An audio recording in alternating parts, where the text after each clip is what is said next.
Capítulo 17. Ese domingo mi padre me llevó en auto hasta Palermo, donde nos encontramos con Ezequiel. No dijo ni una palabra en todo el viaje, pero se deshizo en advertencias cuando llegamos y ofreció darle plata a Ezequiel para pagarme la entrada. Una vez que logramos despegarnos de mi padre, que me miraba como si estuviera a punto de cruzar el océano en bote a remos y sin salvavidas, nos tomamos un colectivo, el 93, hasta Avellaneda. Yo no sabía de qué podría hablar con mi hermano, nunca desde que tuve memoria. Había estado tanto tiempo a solas con él. La conversación fluyó naturalmente. Hablamos del colegio, de San Isidro y fundamentalmente de la abuela y del campo. Ezequiel sabía cómo manejar la conversación encaminándola naturalmente hacia los temas en los que yo me sentía cómodo y evitar los que a mí me molestaba tratar. Cuando nos bajamos del colectivo y empezamos a caminar al estadio, me temblaban las rodillas de la emoción.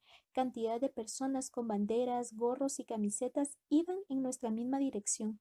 Una vez adentro, superado el impacto de encontrarme de frente con esa mole de cemento, me impresionó la salida de los equipos con todo lo que trae consigo. Los colores de las camisetas, las medias y los pantalones sobre el verde del césped, los papeles por el aire, los petardos y fundamentalmente el canto de miles y miles de personas increíblemente afinados. En un momento cerré los ojos para poder sentirlo todo solo con el cuerpo, sin la mirada que siempre influye en las sensaciones, los gritos y el cemento vibrando bajo mis pies. No sé cuánto tiempo estuve así. Cuando los abrí, los tenía llenos de lágrimas. Miré a Ezequiel y le dije, gracias, es fantástico. Y él me abrazó. Qué bien se sentía. Era la primera vez que yo recuerde que nos abrazábamos. Empezó el partido, que era por lo que en definitiva estábamos ahí. Fue lamentable. Parecía que la pelota quemaba. Cada jugador al que se le acercaba la pateaba lo más lejos posible. Nadie nunca la puso contra el piso y levantó la cabeza buscando a un compañero. Todo el tiempo la pelota lejos y arriba, un espanto. Terminó 0-0. Nos alejamos del estadio caminando despacio por calles angostas. El sol se ocultaba. Yo estaba feliz. A pesar del partido, la tarde había sido maravillosa. Íbamos afónicos y sudorosos. Si Racing sigue jugando así, me voy a morir sin verlo salir campeón, dijo Ezequiel. La muerte. Otra vez el ave de rapiña volando en círculos. La tarde se deshizo en pedazos. Me pareció que los papelitos que habían saludado la salida de los equipos eran negros y que los gritos de los hinchas habían sido cantos fúnebres. La muerte. Ezequiel me revolvió el pelo con su mano. Debe haber visto mi expresión y se rió a carcajadas. No tenés que ser tan literal. Si Racing sigue jugando así, vos también te vas a morir sin verlo salir campeón. Entonces nos reímos juntos. Ezequiel me acompañó hasta la puerta de casa y no quiso pasar. Argumentó que tenía que levantarse temprano al día siguiente.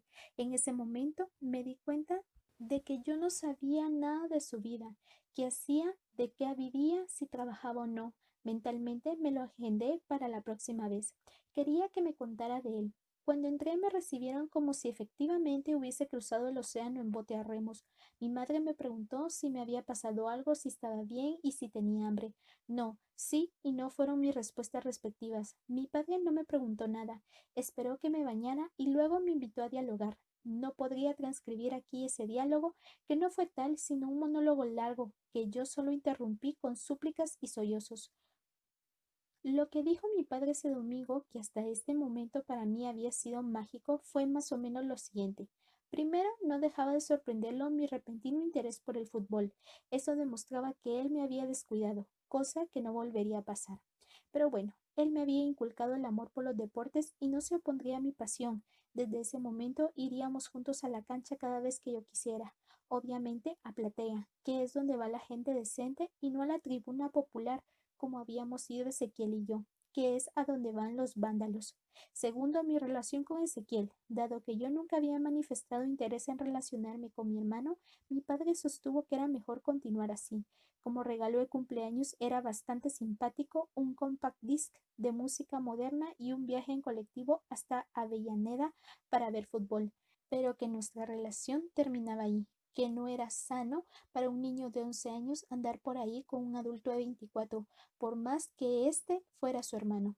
Tercero, él entendía que yo estaba por ingresar a la pubertad, que mi cuerpo estaba empezando a cambiar y tal vez tenía alguna duda o pregunta que hacer. Si era por eso, tenía que confiar en él. Después de todo, era mi padre. Me había dado la vida, me había educado. Yo tenía que confiar en él. Y cuarto, en cuanto a Ezequiel, me prohibía volverlo a ver fuera del ámbito familiar. Todo esto, por supuesto, era por mi propio bien, y más adelante se lo agradecería. Mi padre, como siempre, dio por terminada nuestra conversación levantándose y yéndose. Yo me quedé sentado en su despacho llorando en silencio un largo rato. Cuando salí, todos se habían acostado. Eran miles las cosas que no podía entender. Lo único que sentía era que había algo que no encajaba en el mundo y que ese algo era yo. Capítulo 18. No volví a ver a Ezequiel por meses. Durante ese lapso su figura crecía dentro de mí, rodeada de un halo de misterio, misterio que me apasionaba develar. Nunca supe si la atracción que ejercía sobre mí correspondía al hecho de haber disfrutado su compañía o a que mi padre me hubiera prohibido verle. Lo seguro es que durante esos meses no pude tolerar a mi padre. Nuestra vida circulaba por los caminos habituales. Jugábamos al ajedrez, escuchábamos música clásica, es decir, lo de siempre, pero yo no podía soportar la sola idea de permanecer en una habitación a solas con él. No lo odiaba, pero era un sentimiento sumamente confuso. Supongo que hay un momento de la vida en que nuestros padres se nos revelan tal cual son, sin secretos. Yo no podía entender su actitud con Ezequiel. Me parecía terriblemente injusto, pero jamás tuve el valor para preguntarle nada. Hoy, tantos años después, creo que si le hubiese manifestado lo que me pasaba, la situación hubiera sido distinta. Pero yo tenía 11 años. Él era el adulto. A él le correspondía dar ese paso, el paso que hay de la autoridad a la confianza. Capítulo 19. Estuve angustiado sin saber con quién hablar ni qué hacer. Una tarde vi a mi madre en el jardín y me acerqué. Cortaba hierbas. ¿Te ayudo? Le dije. Sí, claro, contestó, alcanzándome unas tijeras. Corta el tomillo. Nos quedamos un rato en silencio, envueltos en el perfume de las hierbas, hasta que le pregunté ¿por qué nunca hablamos de Ezequiel? Apoyó las cosas en el piso con mucha calma, estiró su mano como para acariciarme, me miró, bajó la mano, luego la vista y dijo en un susurro hay cosas de las que es mejor no hablar. Capítulo 20. Un domingo de diciembre, antes de las fiestas, Ezequiel vino sorpresivamente, al menos para mí, a almorzar a casa. Lo recuerdo bien. Ese mismo domingo a la tarde Mariano iba a venir a despedirse antes de las vacaciones. Su familia tiene una casa en Punta del Este y todos los años viajan antes de la Navidad y pasan ahí todo el verano. En algunos veranos anteriores nosotros pasábamos todo enero con ellos en Punta del Este. Este año sería distinto. Mi padre había decidido pasar las vacaciones con la abuela. Tengo muchas cosas que hacer en Buenos Aires, dijo. No puedo darme el lujo de irme tan lejos. Desde el campo puedo viajar y volver en el día y no descuidar los negocios. Así que, familia, este año nada de mar. No sé qué opinaba mi madre al respecto. Yo estaba feliz con la posibilidad de pasar todo el verano en el campo con la abuela. Así estaban las cosas ese domingo cuando abrí la puerta y me encontré con la figura de Ezequiel. Nos dimos un abrazo largo, profundo. Tenía ganas de verte, le dije en un susurro, pero papá no me deja. Me miró y sonrió. Después de comer hablamos, y entró a casa con un paso seguro. Yo lo interpreté como una señal de desinterés. No sé qué estaba esperando que hiciera. Tal vez que me rescatara de esa casa donde me sentía profundamente infeliz. Después, pensándolo bien, me sentí como un imbécil por eso. El almuerzo transcurrió lentamente, casi sin hablar o hablando solo de las vacaciones y de las fiestas. Ezequiel contó que quería pasar fin de año con nosotros en el campo. Pensaba irse de vacaciones en febrero con unos amigos a Villa Gesell. Sé muy bien que la mesa familiar no es el ámbito más indicado para hablar ciertos temas, pero mi familia me parecía tremendamente hipócrita. Nunca se mencionaba Ezequiel, y cuando se lo hacía, lo he dicho, la mención de su nombre producía chispas. Algunos meses atrás mi madre lloraba por él, mi padre estaba indignado, y lo peor de todo, al menos para mí, era que me habían prohibido terminantemente verlo. Y ahí estábamos los cuatro charlando de banalidades, de las fiestas y de las vacaciones. No te creí tan falso, le dije con sorpresa para él y para mí, un rato después del café, cuando nos encontrábamos sentados bajo los pinos en el parque de casa. No te entiendo, ¿por qué lo decís? Por todo eso, dije señalando la casa. Deliciosa la comida, mamá. Pasamos la fiesta juntos, papá, le contesté parodiando su voz. Creo que estás confundido. Hizo un largo silencio y prosiguió. La comida de mamá siempre es deliciosa. Y sí, quiero pasar las fiestas con ustedes. Y se rió. Se rió muy fuerte. A mí me indignó. Pero a mí no me dejan verte, nunca te nombran, y si lo hacen no es para nada bueno. ¿Me vas a decir que no te das cuenta de eso? Sí, claro que lo sé, no me subestimes, pero eso no significa que yo no lo quiera ni que ellos no me quieran a mí. Eso no significa que yo no disfrute de su compañía. Claro que no todos los días, pero me agrada verlos de vez en cuando. Son mis padres. Viví con ellos 18 años después de todo, ¿no? Entiendo lo que vos querés decir, pero me gustaría que vos me entendieras a mí. Hizo una pausa y suspiró. Mira, yo no puedo vivir con ellos, ya no, pero mientras viví con ellos, salvo los últimos tiempos, estuvo bien.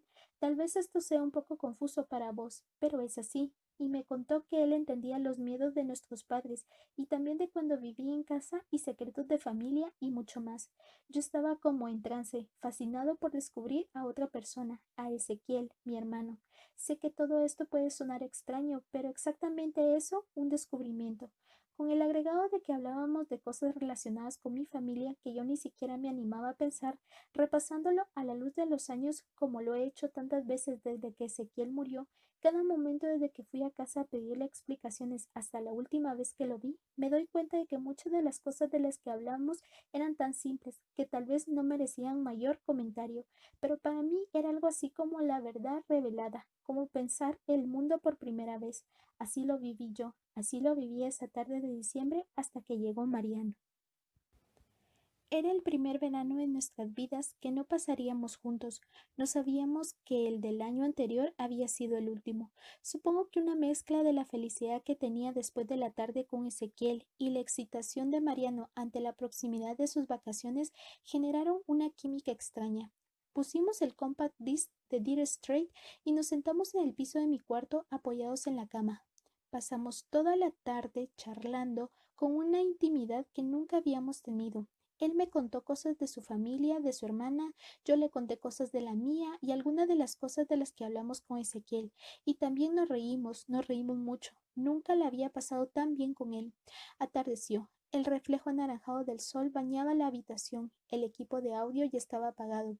Estuvimos un rato en silencio y Mariano me contó que estaba enamorado de María Eugenia, una compañera nuestra desde el jardín de infantes, algo que jamás hubiera sospechado, ni que estuviera enamorado de María Eugenia ni de nadie. Mariano estaba eufórico porque ella también viajaba a Punta del Este y él pensaba declarársele. Supongo que fue el resultado de todo, la charla con Ezequiel, la confesión de Mariano, lo que me animó a contárselo a pesar de haberme jurado no decírselo a nadie. Ya sé por qué están enojados con Ezequiel. Mariano me dedicó una mirada invitando a seguir. Porque tiene sida. Se quedó en silencio. No preguntó nada. Yo lo imité. Supongo que no lo vas a ver más, dijo al rato, como en un susurro. Claro que lo voy a seguir viendo. Es mi hermano. Su cara se transfiguró, se puso roja. No seas ridículo. Nunca fue tu hermano. Durante años no te importó. No lo veas más. ¿No te das cuenta de que te puedes contagiar? Vos sos el ridículo. Es imposible que me contagie. Mariano me miró indignado. Es tarde, dijo, y se fue. La magia se había perdido. Nunca más volvió a mi casa. Capítulo 21. Un par de días antes de Navidad nos fuimos al campo. Pasamos Nochebuena solos con la abuela. Para fin de año llegaron algunos de mis tíos y Ezequiel.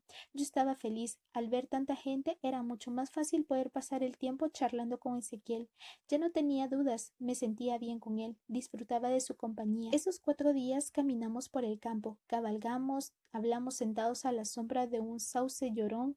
Una de esas tardes lo estaba ayudando a preparar café cuando se rompió una taza, que le cortó la mano. Me quedé inmóvil y Ezequiel también. Miraba la sangre y la taza y en ese momento pensé en Mariano y si tendría razón. Creo que Ezequiel percibió mi miedo, pero nunca me hizo ningún comentario al respecto. Ese fin de año fue la primera vez que me dejaron tomar alcohol, una copa de champán en el brindis de las 12. Recuerdo esos días con sumo placer. Cuando Ezequiel se fue y nos quedamos solo mis padres, la abuela y yo, ya habíamos tomado la determinación de hacer algo para verlo más. No sabía qué ni cómo. Lo que sí sabía es que fuera lo que fuera que me acercaba a Ezequiel, el misterio, la curiosidad o lo que fuera, era un vínculo auténtico, verdadero, y tenía que encontrar la forma de que no se rompiera. Capítulo 22. Pasó todo el verano sin que se me ocurriera nada. En marzo tendría la respuesta. Nosotros volvimos del campo una semana antes de las clases.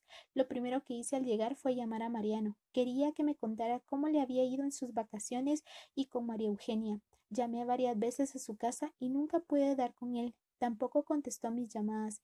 Eso me extrañó muchísimo. Habitualmente después del colegio nos hablamos por teléfono. Rara vez no lo hacíamos. Y esa vez que hacía 3 meses que no nos veíamos, no me contestaba. No encontraba explicación, pero esa semana mi madre me pidió que la ayudara con la casa y con el jardín, su obsesión que después de tanta ausencia suya estaba bastante deteriorado y creía que a Mariano podía sucederle algo similar. Esperaba el primer día de clases con ansia, eran tantas las cosas que tenía para contarle.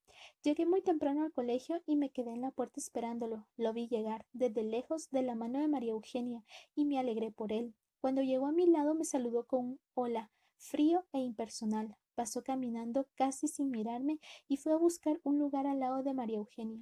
Todos mis compañeros estaban extrañados. Nos habíamos sentado juntos todos los años anteriores y ahora yo me sentaba solo, a 3 bancos de distancia. Me evitó en todos los recreos. Yo no salía de mi asombro hasta que me di cuenta de que me estaba haciendo pagar mi culpa. Yo era el hermano del sidoso. Al volver a mi casa me encerré en mi cuarto a llorar toda la tarde. Esa iba a ser la primera de las muchas muestras de intolerancia que recibiría durante lo que le quedaba de vida a Ezequiel.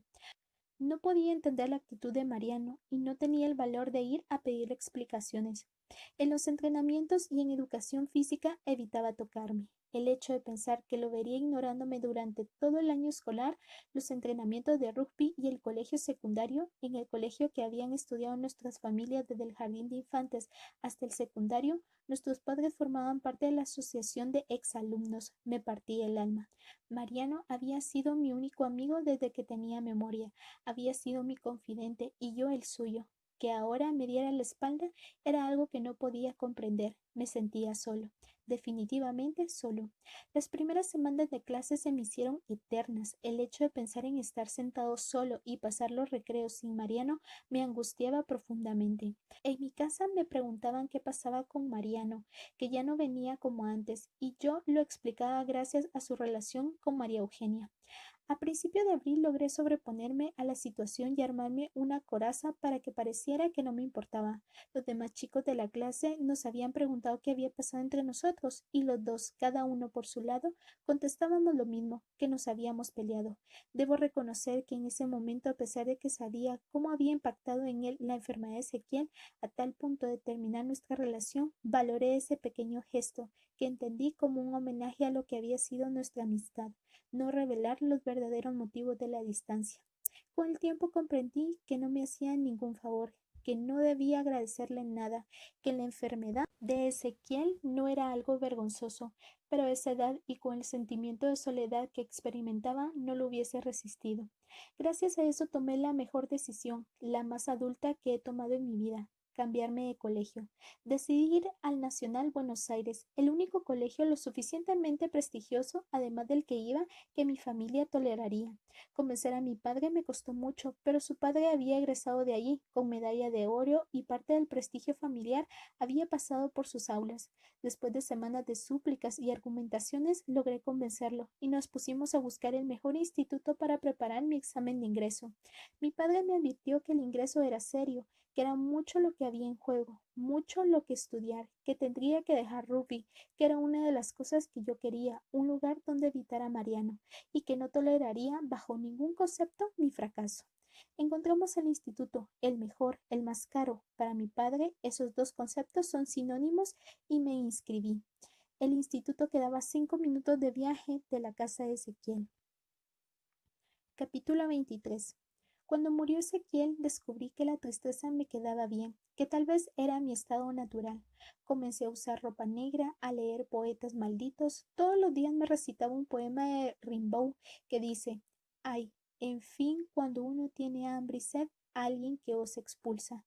Mis compañeros de curso también tenían por momentos un aire triste o melancólico. Quizás la adolescencia sea en sí una etapa triste, el dolor de dejar atrás la niñez para convertirse en algo que ya somos, hombres, mujeres, solo virtualmente. Realmente no lo sé. Lo que sé es que la tristeza de ellos iba y venía, la mía parecía estar cosida a mis pies, como una carga de siglos sobre mi espalda.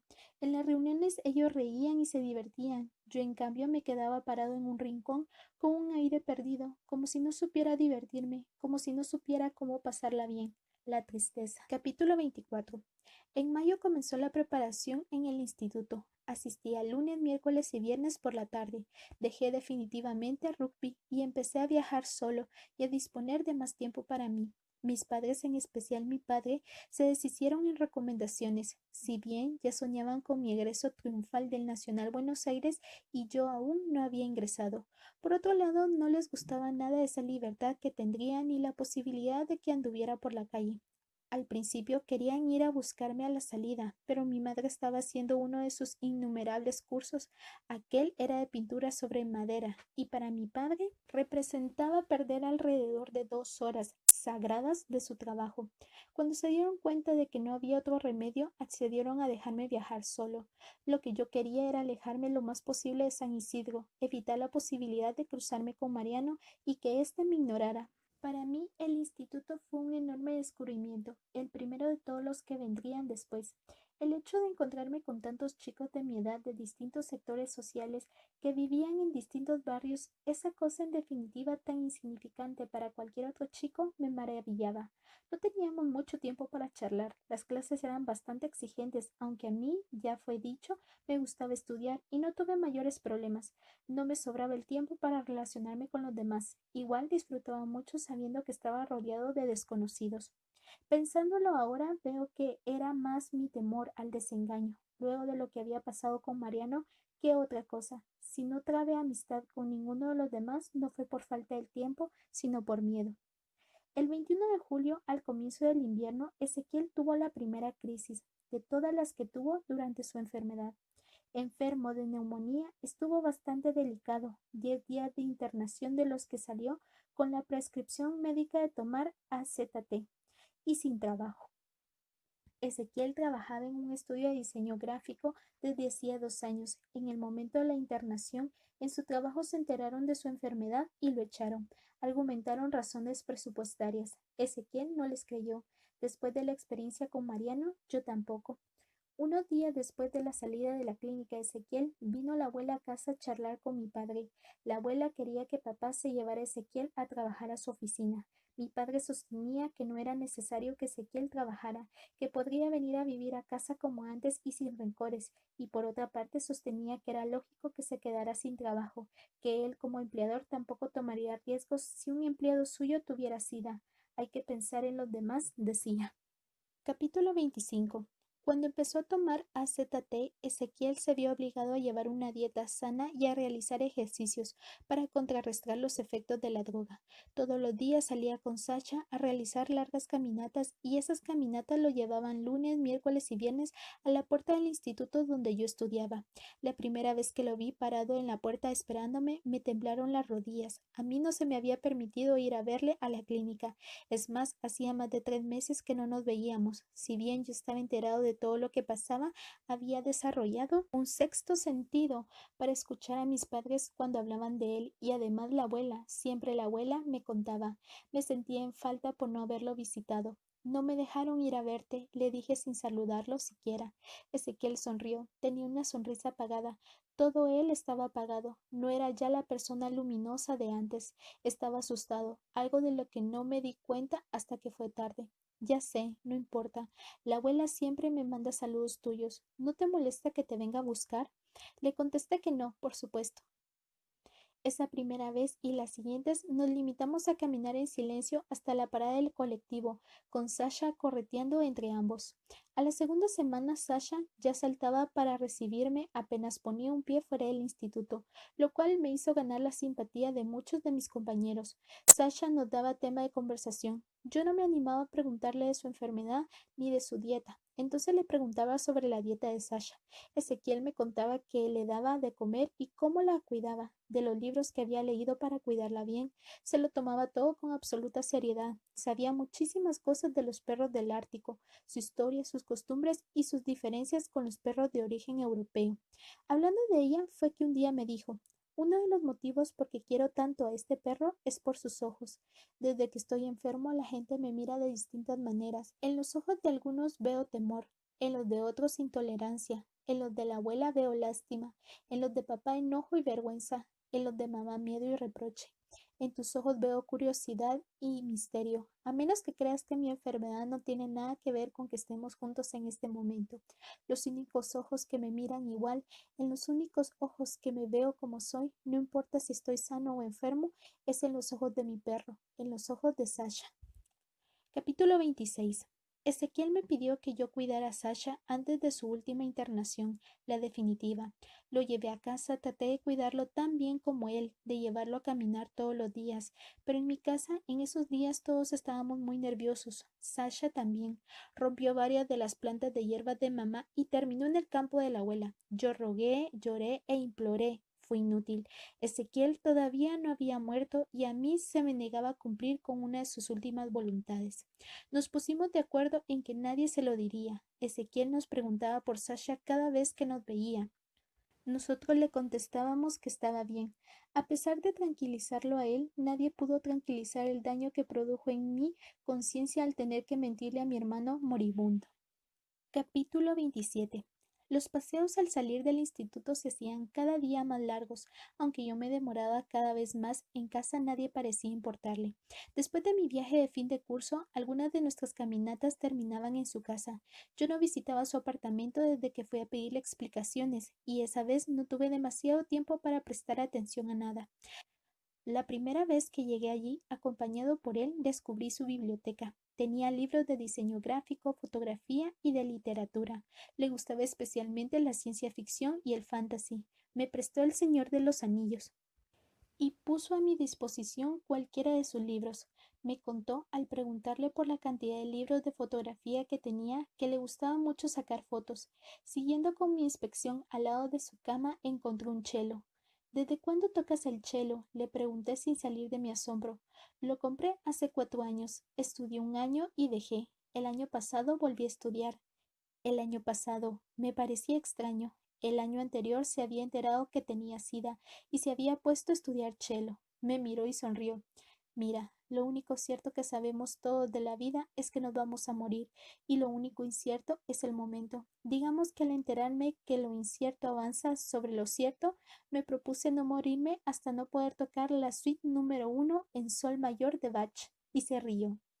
Guardé El Señor de los Anillos en mi mochila. Le pedí que hiciera ruido para que en mi casa creyeran que hablaba desde un teléfono público, y llamé para decir que me había demorado en la casa de un compañero, para ponerme al día con lo que había visto mientras estaba de viaje de fin de curso. Ezequiel se rió mucho cuando corté y apostó a que no me iban a creer y que aunque me creyeran mis excusas no servían de nada. Tuvo razón. En la parada del colectivo le comenté que estaba sorprendido de que sacara fotos y tocara el cello y yo no lo supiera. Uno nunca termina de conocer del todo a las personas, me dijo, ni aun a las más cercanas. Padre, madre, hermanos, hermanas, marido, mujer. Siempre hay una zona de cada uno que permanece a oscuras, alejada por completo de los demás. Una zona de pensamientos, de sentimientos, de actividades, de cualquier cosa. Pero siempre hay un lugar de nosotros en el que no dejamos que entre nadie más. Yo creo que eso es lo que hace a las relaciones con los demás tan interesantes, esa certeza que, aunque no lo propongamos, nunca los vamos a conocer del todo. Espero te haya gustado este capítulo. Si es así, suscríbete, dale me gusta y comparte con tus amigos. Nos vemos en el próximo capítulo. Un beso. Bye.